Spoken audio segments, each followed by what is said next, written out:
హైదరాబాద్ పహాడీ షరీఫ్ సమీపంలో పోలీసులు cordon search నిర్వహించారు. డీసీపీ ఏఆర్ శ్రీనివాస్ నేతృత్వంలో సుమారు 300 మంది పోలీసులు షహీన్ నగర్లో విస్తృతంగా సోదాలు నిర్వహించారు. ప్రతి ఇంటిని క్షుణ్ణంగా పరిశీలించారు. ఈ తనిఖీల్లో 7 రౌడీ షీటర్లతో పాటు 50 మంది అనుమానితులను అదుపులోకి తీసుకున్నారు. 50 బైకులు, 4 కార్లు స్వాధీనం చేసుకున్నారు.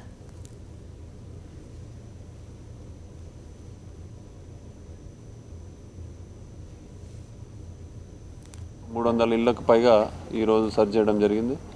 ఒక 7 మంది రౌడీస్, 10 మంది సస్పెక్ట్స్. అదేవిధంగా ఒక ఎన్బిడబ్ల్యూ కూడా ఈరోజు వారెంట్ పెండింగ్ ఉంటే అతన్ని కూడా ఈరోజు పట్టుకోవడం జరిగింది.